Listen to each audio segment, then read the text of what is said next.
సంగారెడ్డి జిల్లా జైరాబాద్ ప్రభుత్వ ఏరియా ఆసుపత్రిలో దారుణ పరిస్థితి నెలకొంది. కోయిరు మండలం సజ్జాపూర్ గ్రామం వద్ద జరిగిన రోడ్డు ప్రమాదంలో 2 వ్యక్తులు మృతి చెందగా వారి మృతదేహాలకు పోస్టుమార్టం చేసేందుకు వైద్యులు ఎవరూ అందుబాటులో లేరు. ఉదయం 10:30 గంటలకు ప్రమాదం జరిగితే రాత్రి 8 గంటలైనా పోస్టుమార్టం ప్రక్రియ ప్రారంభించకపోవడంతో కుటుంబ సభ్యులు తీవ్ర ఆగ్రహం వ్యక్తం చేశారు.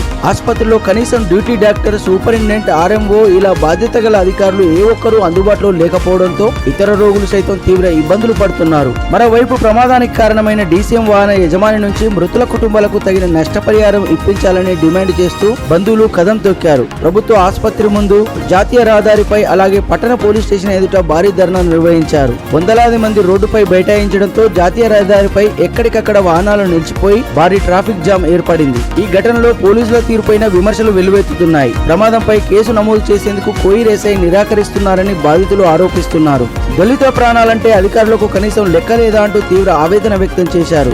బాధితుల పట్ల నిర్లక్ష్యంగా వ్యవహరించిన కోయిర్ ఎస్ఐపై తక్షణమే కఠిన చర్యలు తీసుకోవాలని డిమాండ్ చేస్తూ జైరాబాద్ పట్టణ పోలీస్ స్టేషన్ ఎదుట ఆందోళన మరింత ఉధృతం చేశారు.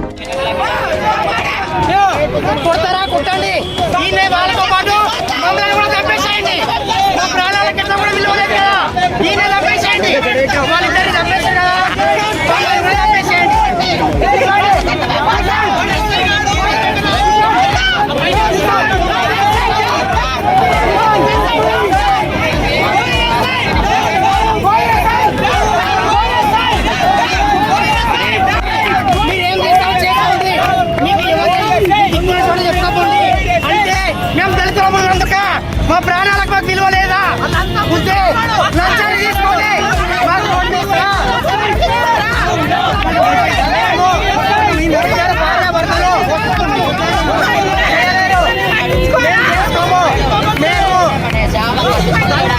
మేము దరఖాస్తు పేపర్ ఇవ్వమంటే 10 నిమిషాల్లో ఇస్తా, ఉండండి, అర్ధగంట ఆగండి ఇస్తా అంటున్నాడు. మీరు వెళ్ళండి, మీకు అక్కడికి హాస్పిటల్ కాడికి పంపిస్తా అంటున్నాడు. అంటే మేము దళితులము, మా ప్రాణాలకు విలువ లేదా? మాకు విలువ లేదా? సమాజంలో మాకు గౌరవం లేదా? ఇంకెన్ని రోజులు చూడాలి? మాకు ఎలాంటి సహకారం చేయరా? పోలీసులు కూడా వాళ్ళకి సహకారమేనా? మాకు బయట కూర్చోబెట్టి కుక్కల్లాగా రమ్మన్నప్పుడు రావాలి, పొమ్మన్నప్పుడు పోవాలా? ఇదేమి న్యాయం? ఇది ప్రాణాలకు విలువ లేదా? 2 ఆడపిల్లలు, ఒక కొడుకున్నాడు, వాళ్ళకి ఎవరు భవిష్యత్తుకు? వాళ్ళు అంగళ్ళ కూరగాయలు అమ్ముకొని బతికేట వాళ్ళు, వాళ్ళ ప్రాణాలకు విలువ లేదా?